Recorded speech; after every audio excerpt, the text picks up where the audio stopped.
तलवार के दम पर या लोभ के आधार पर लोगों का पूरे विश्व में धर्म परिवर्तन करवाया और करवा रहे हैं आज भी।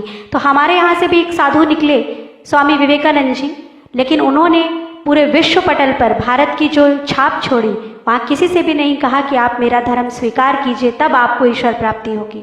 ऐसा कभी नहीं कहा, कहीं पर भी नहीं कहा। और भारत के किसी ऋषि मुनि ने नहीं कहा कि तुम जहाँ पर हो वहाँ से ईश्वर को प्राप्त नहीं कर सकते हो। तो ये जो मानसिकता है, ये जो आपको बहकाने का तरीका है कि आप यहाँ से यहाँ जाइए तब आप कुछ प्राप्त कर सकते हैं, ये सर्वथा मूर्खता है। हमारा उद्देश्य क्या है कि आज हम जैसा कि जानते हैं कि पूरे विश्व में, चूंकि ये सिख समाज का कार्यक्रम हो रहा है इसलिए मैं उनको कहते हुए ये बात कहूँगी कि पूरे विश्व में ऐसा कोई देश नहीं है जहाँ सिख ना हो, ऐसा कोई देश नहीं जहाँ गुरु का प्यारा ना हो, और ऐसी कोई जगह नहीं जहाँ वो समर्थ ना हो। ईश्वर ने उनको धन, वैभव और शक्ति तीनों से नवाजा है और सदैव से। तो सिख की जो कृपाण होती है वो कृपा के लिए आती है, जुल्म के लिए नहीं। लेकिन जब हमारे ही मासूम सिखों पर लोभ का, भय का जुल्म होने लगे तो उसको बचाने का कर्तव्य भी सिख गुरु के प्यारे का ही है। आपको ईश्वर ने धन दिया है, वैभव दिया है, तो ऐसी बस्तियों में जिनके पास काम नहीं है, जिनके पास धन नहीं है, जिनके पास सर छुपाने की छत नहीं है, कोशिश कीजिए कि आप वहाँ बड़े पैमाने पे कंटिन्यूसली सेवा दीजिए। जो काम मिशनरी कर रही है उसको, वो आपको करना है। स्वामी विवेकानंद जी कहते थे पहली रोटी दो, धर्म बाद में देना। आपने तो नहीं, हमने तो नहीं सीखी ये बात, लेकिन हाँ मिशनरी ने जरूर सीख ली। उसने पहले धर्म से पहले रोटी, तथाकथित दवाइयाँ, तथाकथित सुविधाएं देना शुरू कर दी, लेकिन हम इसमें बहुत पीछे रह गए। हमने क्या किया, सिर्फ गुरुओं के नाम पर स्मरण दिवस मनाए, हमने उनकी महिमा गाई, लेकिन उन्होंने जो कार्य किए जब हमें करने की बारी आई तो हमने हाथ बांध लिए अपने। हमने कहा अब हम नहीं कर पाएंगे, हम आपकी महिमा तो गा सकते हैं लेकिन जो आपने किया वो हम नहीं कर पाएंगे। क्यों भाई, उनसे प्रेरित होकर के वही तो हमें करना है, तभी तो हम उनके कहलाएंगे। हम सीना ठोक के कहते हैं कि हम गुरु के प्यारे हैं, लेकिन कितने हम उस कर्तव्य का निर्वहन करने में सफल हो रहे हैं, ये निजी जांच का विषय है। स्व अपने आप को अध्ययन कीजिएगा इस बात पे कि क्या हम वो कार्य संपादित कर रहे हैं जो हमारे गुरु छोड़ करके गए थे। आज आवश्यकता है, धर्म युद्ध कभी नहीं रुकता। आज भी देखिए, मैंने पिछली बार भी कहा था कि पंजाब में आज भी जो सामान्य सिख हैं उनको धर्म परिवर्तन किया जा रहा है और हम शांति से बैठे हैं। तो हम कैसे गुरु के प्यारे हैं, कैसे हम गुरु को प्रणाम करने का अधिकार रखते हैं? नहीं रखते। कृष्ण कह के गए हैं कि स्वधर्मे निधनम श्रेय पर धर्मो भयावह। तो हर सनातनी का कर्तव्य है कि जहाँ कहीं भी धर्म परिवर्तन हो रहा हो वहाँ जाइए, रोकिए और उसके एवज में वो सुविधाएं दीजिए जो उनको वहाँ से प्राप्त हो रही है। ये आपका कर्तव्य है। अपने धन से, तन मन धन लगा करके धर्मांतरण रोकिए। यदि आपने ये कार्य नहीं किया तो सिर्फ मात्र स्मृति से कुछ नहीं होगा। गुरु भी कहेंगे कि हमने जो तुम्हें कार्य सौंपा वो तो तुमने किया नहीं। वो काम सिद्ध करने पे फोकस कीजिए। सिर्फ ये हमारा कार्यक्रम हम हर वर्ष जो ये कराते हैं उसका उद्देश्य बड़ा कीजिए। उसका उद्देश्य ये है कि जहाँ कहीं भी अत्याचार, अनाचार हो रहा है, आपके परिचय में आता है, आपकी जानकारी में आता है, तो कोशिश कीजिए कि अपना सर्वस्व लुटा करके भी उसको रोकने का प्रयास कीजिए।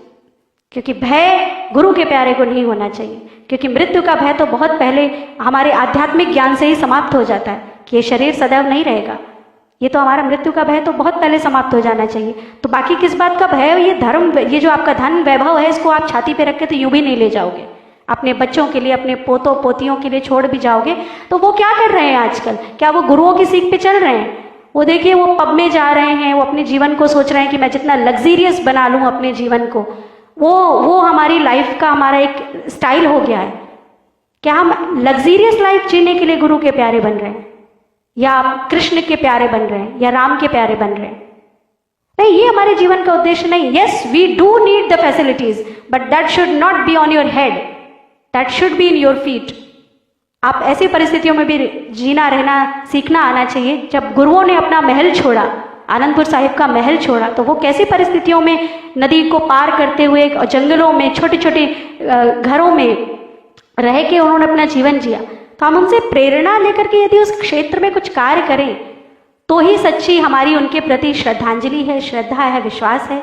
अन्यथा महिमा गाते रहेंगे और हम कहीं ना कहीं वीक हैं उस मामले में। ये हमें स्वीकार करना पड़ेगा। जब तक कि हम धर्म के लिए खड़े होकर के बिल्कुल पुरुषार्थ के साथ कार्य नहीं करेंगे, ये आपका कर्तव्य है कि यदि कहीं भी मेरे गुरु का प्यारा जिसके सर पे पगड़ी है और उसकी पगड़ी उतार के उसके गले में क्रॉस या टोपी पहनाई जा रही है, तो ये आपका कर्तव्य है कि उसको रोकिए, वरना अन्यथा ये ऐसा परिवर्तन धीरे धीरे होता रहेगा। अभी तो हमें लग रहा है कुछ चंद परिवर्तित हो रहे हैं, ये चंद जब कब की बड़ी संख्या में परिवर्तित हो जाएंगे। एक भी क्यों परिवर्तित हो, एक कमर कसिए, मुट्ठी बांधिए, और जहां कहीं भी आपके जानकारी में ये अधर्म हो रहा है उसको रोकने के लिए, ये सिर्फ सुन करके मत चले जाइएगा, भूल करके मत चले जाइएगा, ये आपका कर्तव्य है। अगर आपको ये विचार रात में सोने ना दे तो सोचिएगा कि ईश्वर ने आपको इसी विचार के लिए जन्म दिया है कि मैं इस कार्य को संपादित करूं। और नहीं, अगर कोई प्रभाव ही नहीं पड़ता है, सिर्फ मात्र शब्द लगते हैं आपको और आप भूल जाते हैं और फिर अपने जीवन में रोजमर्रा की तरह लग जाते हैं, तो फिर कहना ही व्यर्थ है, क्योंकि फिर आपके लिए शब्द मात्र ही होंगे। लेकिन गुरुबानी ने आपको जो सीख दी है, या भगवत गीता ने, या आप किसी भी धर्म को फॉलो करते हैं, जहाँ पर भी आपको ये सीख मिली है, उसको यदि हम आचरण में नहीं ला रहे हैं तो कोई लाभ नहीं है। धन कमाना जरूरी है, लेकिन उस धर्म का बहुत बड़ा सदुपयोग करना भी उतना ही जरूरी है। कि हमारा एक भाई तो क्रॉस पहन के घूम रहा है, हम पगड़ी बांध के घूम रहे हैं, तो हमने उस भाई की रक्षा ही नहीं की।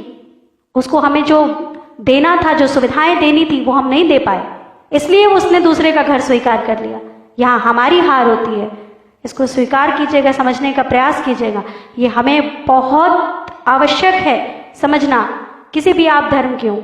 जब गीता जयंती हो या आप कोई भी महापुरुष का दिवस, प्राकट्य दिवस मनाते हैं, कुछ भी मनाते हैं, तो उसको सिर्फ मनाने तक रह के भूल मत जाइएगा। ये बहुत गंभीर विषय है, ये धीरे धीरे आपकी जड़ों को खोखला कर रहे हैं। ये आपकी आने वाली जनरेशन्स को ज़्यादा समय नहीं है आपके धर्म से दूर करके आपके गुरुओं की महिमा भुलवा देंगे। आज आप हैं 40-45 की एज के जितने लोग यहाँ पर हैं, उसके बाद 20 साल बाद शायद वैसी महिमा गाने वाले गुरु कृपा करें तो ही होगी, लेकिन गुरु कृपा भी तभी होगी जब हम उस दिशा में सार्थक प्रयास करेंगे।